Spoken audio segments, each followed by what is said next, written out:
자, 그런데요. 이 다뉴브강 유람선 참사가 국내 정치권에도 파장을 줬죠. 왜냐면요. 괜한 얘기를 해서요. 굳이 안 해도 될 얘기를. 그 얘기입니다. 여기 보시죠. 골든타임은 기껏해야 3분인데 민경욱 또 설하다. 민경욱 자유한국당 대변인. 참 주말 동안 이 얘기를 가지고 엄청나게 많은 기사 그리고 엄청나게 많은 댓글들이 달렸습니다. 그 기사에. 헝가리 참사 관련 부적절한 글. 이 내용 부적절하기 때문에 저희가 이 정도만 소개해드리겠습니다. 당사자께서 들으셨으면 이 얘기를 보셨으면 진짜 가슴이 아팠을 수 있어요. 그러자 이런 비판 나옵니다. 공감 능력 전혀 없다. 비난 쏟아졌다. 4월 산불 때도 페이북에 올린 글이 논란이었다. 이렇게 전하고 있습니다. 다음 기사 보시죠. 이번에는 자유한국당 전체로 지금 기사 범위를 넓혀놨습니다. 한국당 뭔가 해보려 하면 번번이 발목 잡는 막말이다. 이렇게 돼 있습니다. 일단 요 밑에 아랫부분에 부제를 보겠습니다.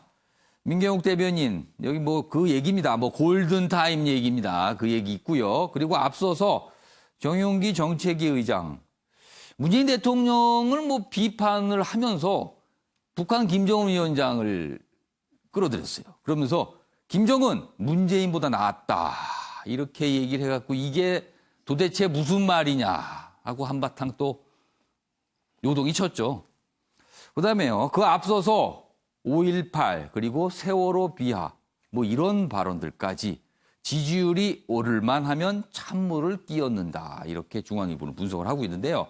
그동안 어떤 말들이 있었는지 쭉 나와 있어요. 사진과 함께. 근데 제가 이렇게 보니까 굳이 이걸 일일이 다 소개를 여러분께 해드려야 되는지 일단 빠른 속도로 좀 보겠습니다. 김순예 의원은 5.18 관련해서 뭔가 얘기했는데 아주 한바탕 논란이었고요. 차명진 전 의원은 세월호 유가족과 관련된 내용. 그리고 김무성 의원은 뭐 4대강 얘기를 하면서 뭐 청와대, 뭐 폭파, 뭐 이런 얘기가 있어서. 그리고 나경원 대표, 아주 비속, 여성과 관련된 내용도 이거 썼죠. 그리고 정의용기 의원과 민경욱 의원의 발언이 쭉 있습니다. 이렇게 묶어보니까요, 상당히 숫자가 되는군요. 자, 그럼 여기서 이 관련 영상 듣고 이어가겠습니다. 세월호 참사 당시 정부의 무능한 대처 못지않게 국민께 상처가 된 것은 정권의 태도였습니다. 금수보다 못한 인간은 되지 말자. 자유한국당의 역대급 막말 퍼레이드는 오늘도 경신 중입니다. 골든타임 3분이 지나면 구조와 수색은 포기하라는 말입니까? 이런 저급한 감수성의 소유자가 국회의원이라는 사실이 참담합니다. 자, 일단 윤기찬 변호사가 한국당에 계시잖아요, 지금. 지금 한국당 내에 이런 글과 말과 관련된 분위기 좀 전해주세요. 어떤 분위기입니까, 지금? 표현이 갖는 전달력에 예. 대해서 좀 고려가 좀 부족했다라는 예. 의견도 많이 있고요. 예. 또는 그 표현의 취지가 사실 예. 다른데 예. 표현의 취지보다는 그 표현 자체를 조금 과대 해석을 한다라는 또 이런 불만 섞인 의견도 그건 있는 것도 후자는 사실입니다. 약간 좀 억울하다 예. 이런 건가요? 예를 들면은 지금 정용기 정책위장의 표현은 분명히 잘못됐습니다. 예. 그런데 비판받아 마땅하지만 예. 예전에 불과 1년 전에 유시민 그 작가께서 예. 지금 현재 대한민국의 재벌 2, 3세는 김정은보다 혁신을 잘하고 있는가라는 취지의 발언을 한 적이 있어요. 그런 것에 대해서는 크게 현 여권에서 비판을 안 하다가 정용기 정책위장이 이런 말을 하니까 비판이 몰아쳤다. 그러면은 뭐 이른바 왜 나만 갖고 그래 뭐 약간 그런 느낌인 뭐 건가요? 예를 들면은 그 취지를 그때는 살려줬는데 혁신을 해라라는 취지 아니겠습니까? 예, 예. 김정은이 혁신을 잘한다 이런 취지는 아니잖아요. 예, 예. 마찬가지 여기도 위계 정책과 관련된 책임자에 대한 분명히 신상 피벌이 있어야 된다라는 취지였는데 예. 발언의 표현을 갖고 너무 한다라는 취지로 생각하는 분도 있습니다. 다만 전반적인 분위기는 이 대화라는 것, 언어라는 것은 이제 이해하는 상대방 쪽의 입장에서 말을 해야 되기 때문에 예. 그 부분은 부적절한 것에 대해서는 이제 아쉽다, 우려스럽다라는 반응이 많이 있는 건 사실입니다. 알겠습니다. 아까 중앙일보 기사 좀 다시 봤으면 좋겠습니다. 이제 중앙일보가 그동안 한국당 내에서 있었던 말과 글을 좀 쭉 소개하면서 여기 마지막에 부제로 달아놨어요. 지지율 오를만 하면 찬물이다. 그리고 뭔가 해보려면 번번이 발목이다. 이렇게 분석을 해놨습니다. 박원석 전 의원께서 이 분석 어떻게 보셨어요? 그 정치인들의 언어가 예. 사회의 모범이 되면 좋겠지만 모범은 못 되더라도 예. 보통 사람들의 심성이나 상식에는 부합해야 되거든요. 예. 근데 최근에 자유한국당에서 잇따르고 있는 예. 이른바 저 막말들을 보면 우리 사회의 보통 사람들의 상식이나 심성에 반하는 예. 그런 말들이 굉장히 많아요. 이번에 민경욱 대변인의 그런 얘기도 예. 본인이 어떤 의도를 가졌건 간에 지금 이제 가족들은 애타게 예. 이 실종자들을 찾고 구조가 되기를 기다리고 있는데 예. 골든타임은 3분이다. 그리고 대통령이 그 먼 길까지 보내면서 속도가 생명이라 그랬다. 뭐 속도전 어떻게 얘기를 했다, 보면 뭐 그런 대통령을 비판하려는 목적이 너무 강하다 보니까 실은 타인에게 상처가 될 수 있는 말을 그렇게 서슴없이 한다는 거죠. 이거는 타인들의 고통에 대한 공감 능력이 현저히 떨어지는 거고 예. 그렇게 공감 능력이 현저히 떨어지는 분들이 정치를 한다는 게 과연 이게 어떤 의미로 근데 국민들께 궁금한 받아들여질까 거는요. 일단 뭐 싶습니다. 박원순 의원께서는 그런 말이 나오는 게 이제 공감 능력에 문제가 있기 때문에 그런 거 아니냐고 지적을 하셨는데 공통점은 방금 말씀하신 대로 문재인 대통령에 대해 어떤 모습을 비판하는 과정에서 말이 나왔는데 그 말이 적절치 않았다. 이렇게 되는 거거든요, 지금. 그러면은 그런 표현이나 그런 말들을 쓰는 이유가 있을 거 아닙니까? 그냥 단순히 실수입니까?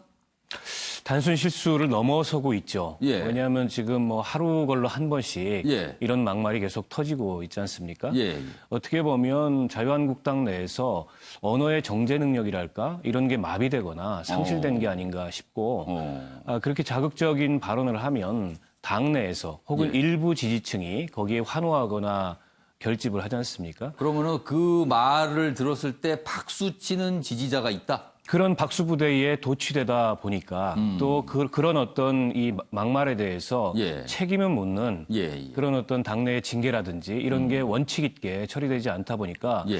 이렇게 말해도 되는구나.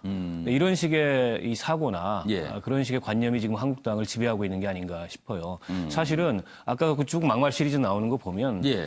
이게 뭐 별 정치 경험이 없거나 예. 혹은 실수를 자주 하는 예. 초선 의원들이나 이런 분들만 있는 게 아니에요. 예. 당의 중진, 당의 지도부. 지금 여기는 빠져 있지만은 예. 황교안 대표 같은 경우에도 민생투쟁 대장정 과정에서 대통령을 향해서 김정은 대변인 짓하고 있다. 이런 말씀까지 하셨단 말이에요.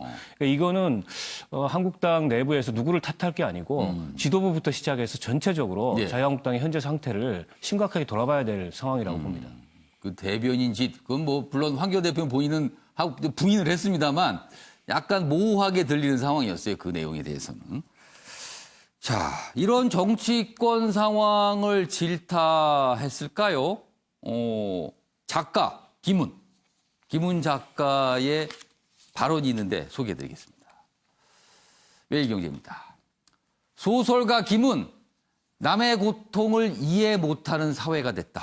우리 사회의 모습이라는 거예요, 이게. 지난 1일 안동 하회마을에서 인문학 특강을 가졌는데 여기서 쓴소리를 내놨습니다. 뭐 꼭 정치권을 꼭 집어서 얘기한 건 아니고요. 전반적으로 우리 사회를 얘기하면서 나온 말들인데 한번 좀 귀담아 들을 만한 대목들이 곳곳에 있습니다.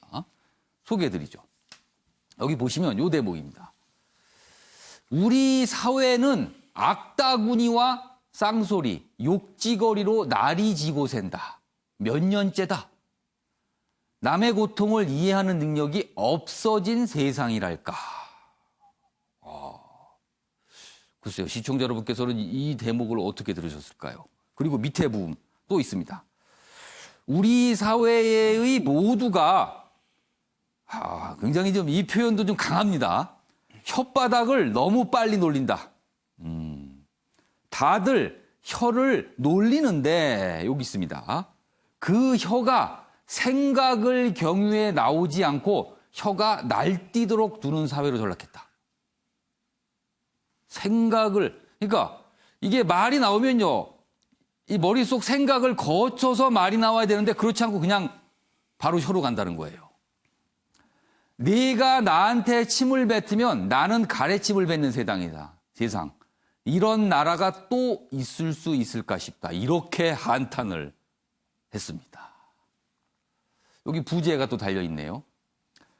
하웨이 집들은 서로 양보하며 간격 위에서 평화를 이루는데 우리 사회는 왜 이런가 이렇게 얘기하고 있습니다. 그러면은 해법을 제시했을 법한데 지금으로서는 마땅히 해법이 없답니다. 그냥 개인들이 뭔가 잘 마음을 추스리고 다스려야 된다. 뭐 이런 정도만 나왔어요. 자, 최영철 편집위원. 공감 능력, 그러니까 남의 고통을 이해 못하고 내가 나한테 침 뱉으면 나는 가래침을 뱉는 사회가 됐다. 그렇게 느끼십니까? 이영만리 머나먼 그 예. 헝가리의 그 예. 차가운 강물 속에 지금 수십여 명의 우리 국민이 예.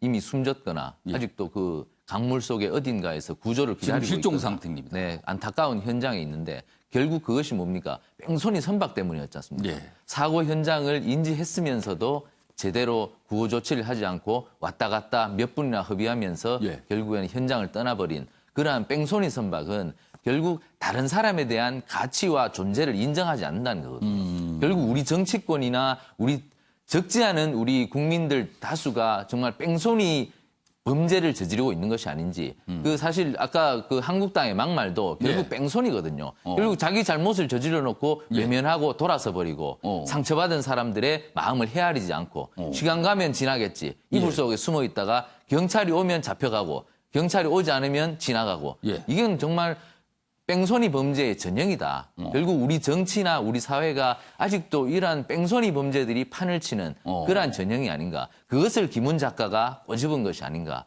결국 정신이 살아있지 않고 정신이 제대로 정립되지 않은 사회에서는 예. 결국 뺑소니 범죄가 판을 칠 수밖에 없거든요. 결국 그것은 타인에 대한 연민, 타인에 대한 존중, 타인에 대한 배려가 없는 것이거든요. 예. 그러니까 결국 김훈 작가는 그것들을 한번 보자는 얘기 아닙니까? 결국 왜 우리가 이런 사회에 처져 있는지 결국 남을 보고 옆을 보고 뒤도 한번 보고 결국 앞만 보고 가지 말라는 것이거든요. 그러한 성찰을 김훈 작가가 안동, 즉 정신문화의 수도라는 옛 선비들이 거기에 대해서 고민했던 그 현장에서 사람들에게 강연을 하면서 얘기했던 것인데 우리가 한번 저 말을 곱씹어서 볼 대목인 것 같습니다. 사실 소설가 김훈은 글쎄요, 뭐 평범한 분들이 보통 일상적인 생활을 하시다가 그냥 이렇게 얘기했으면은 뭐 그것도 귀담아 들을 만한 내용이지만 그래도 소설가 김훈은 소설을 통해서 여러 가지 울림을 준 작가거든요. 그래서 이런 얘기하는 게 사실은 그렇게 범상한 사항은 아닙니다. 그러면서 하웨의 집들은 서로 양보하면서 간격 위에서 평화를 이루고 있는데 왜 우리 사회는 이렇게 됐냐. 그러면서 이런 나라가 또 있을 수 있을까. 이렇게까지 얘기가 나왔습니다. 조대진 변호사. 네. 이 막말이요. 이게 좀 정치권에서 좀 물론 그 내용은 취지가 다 담겨 있습니다. 뭐 어떤 특정 대상을 비판하기 위해서 아니면 어떤 주장을 하기 위해서. 그런데 그 주장과 비판을 하기 위해 동원된 표현 자체가 어떤 다른 사람, 다른 그룹을 굉장히 아프게 할 수도 있는 거거든요. 그래서 지금 자꾸 나오는 거거든요. 이런 문제점이요. 네. 그리고 너무 극한 표현을 쓰고. 자, 이거 좀 어떻게 막을 수 없을까요? 이게 기본 마인드의 문제라고 생각을 하는데요. 예. 왜냐하면 일단 국회의원들 같은 경우는 국민들이 뽑아주는 사람들 아닙니까? 예. 그래서 국민들의 마음을 헤아릴 수 있어야 되는데 그러려면 일단 국민들이 어떤 생각을 갖고 있는지에 대해서 항상 마음속에 새기는 그런 좀 이렇게 버릇이 돼야 되는데 그런 생각이 없다 보니까 저런 실수가 자꾸 나오는 거 아닌가 싶습니다. 왜냐하면 이제 저는 요즘 막말이 막 나오는 걸 보면서 느낀 게 이제 선거철이 다가왔구나. 그러니까 무관심보다는 차라리 막말해서 관심이라도 받아보자라는 그런 생각이. 그러면은 온건하게, 조용하게, 그리고 아주 좀 차분한 표현을 해서 그냥 거기다 비판을 담기보다는 뭔가 극단적이고 강한 표현을 해야지만 주목을 받고 선거 때 유리하다 이렇게 판단을 한다는 거예요? 그렇죠. 일부의 의원들 같은 경우는 막말해서 오히려 인지도가 올랐다라고 뭐 우스갯소리를 하는 경우들도 있었거든요. 그러면은 그 인지도가 올랐다는 건 사람들이 본다는 거잖아요. 그렇죠. 그러면은 뭐라 그럴까요? 그럼 유권자들의 반응도 좀 고민을 해봐야 된다는 겁니까? 그렇죠. 정치인들이 제일 무서워하는 게 바로 예. 무관심입니다. 차라리 무관심보다 차라리 비난이 낫다라고 얘기를 더 하지 않습니까? 그러니까 그런 부분들, 그러니까 그게 모든 사람들이 다 관심을 보이는 건 아니고 다 뭐 예. 비난이라든지 뭐 이런 어떤 같은 방향으로의 그 표현을 하는 건 아니겠지만 예. 어쨌든 관심을 보인다는 것 자체에 그 정치인들이 희열을 느끼기 때문에 예. 그런 부분들 때문에 자꾸 반복적으로 이런 막말이 나오지 않는가 싶습니다. 그럼 가장 좋은 방법은 정치인들이 저런 말을 거친 표현, 막말을 했을 때 희열을 못 느끼게 해주면 되는 거잖아요. 제명시키면 되죠. 제명이요. 예. 저 유기찬 변호사, 뭐 제명 얘기 나왔는데 그거는 되게 어려운 일이 아닙니까? 굉장히 그렇게까지 가려면은. 뭐 정당에서 절차가 다 있는 거고요. 예. 정당 당헌 당규에 따라서 조치가 이루어졌고 물론 미진하게 받아들이신 분들이 많이 있는 걸로 압니다만 그 옛날 당 대표가 일방적으로 중앙윤리위원회 뭐 어떤 징계 수위를 정해서 내려주는 것도 아니고 그렇죠. 그 부분은 절차상 어쩔 수는 없는 일입니다. 예. 맞습니다. 그 절차에 따라서 진행이 돼야 되는데 예. 지금 절차에 따라서 진행이 된 예. 그 제명권 같은 경우에 예. 자유한국당이 그 의총에서 해결을 못 하고 있지 않습니까? 이종명 의원 같은 경우 그렇습니다. 5.18 망언으로 5.18 인해서 관련해서. 윤리위에서 제명 처분이 내려졌는데 예. 의원에 대한 제명 처분은 의원총회에서 3분의 2 이상의 동의로 확정이 되는데 예. 지금 한국당 내부에서 그조차 시도를 못 하고 예. 있어요. 예. 사실은 그런 문제가 매듭이 안 되기 때문에 저런 후속 막말들이 계속해서 이 여과 없이 터져나오는 게 아닌가 싶어요. 알겠습니다. 그런 점에서 안타깝습니다. 사실 지금 이 뭐 약간 막말, 그다음에 이런 거친 표현과에서 자유한국당을 주제로 삼아 저희가 신문 소개도 하고 토론도 해봤지만요. 사실은 정치권의 막말은요. 그동안 보면은 자유한국당만 한정된 건 꼭 아니었습니다. 다른 정당에도 상당한 수준의 거친 표현 막말이 있었거든요. 그러니까 이 부분은 정치권 전체를 놓고 좀 고민을 이번엔 좀 진지하게. 내년 총선을 앞두고요. 정치권에서 무슨 민생 법안 처리 좋습니다. 그것도 필요하지만요. 좀 결의대회라도 좀 했으면 좋겠어요. 막말 절대 하지 않겠습니다. 그다음에 사람들을 가슴 아프게 하는 말을 하지 않겠습니다. 이런 결의대회. 물론 뭐 구속력은 없겠지만 이런 결의라도 하면 좀 덜 하지 않을까요? 이런 생각이 좀 드네요. 알겠습니다.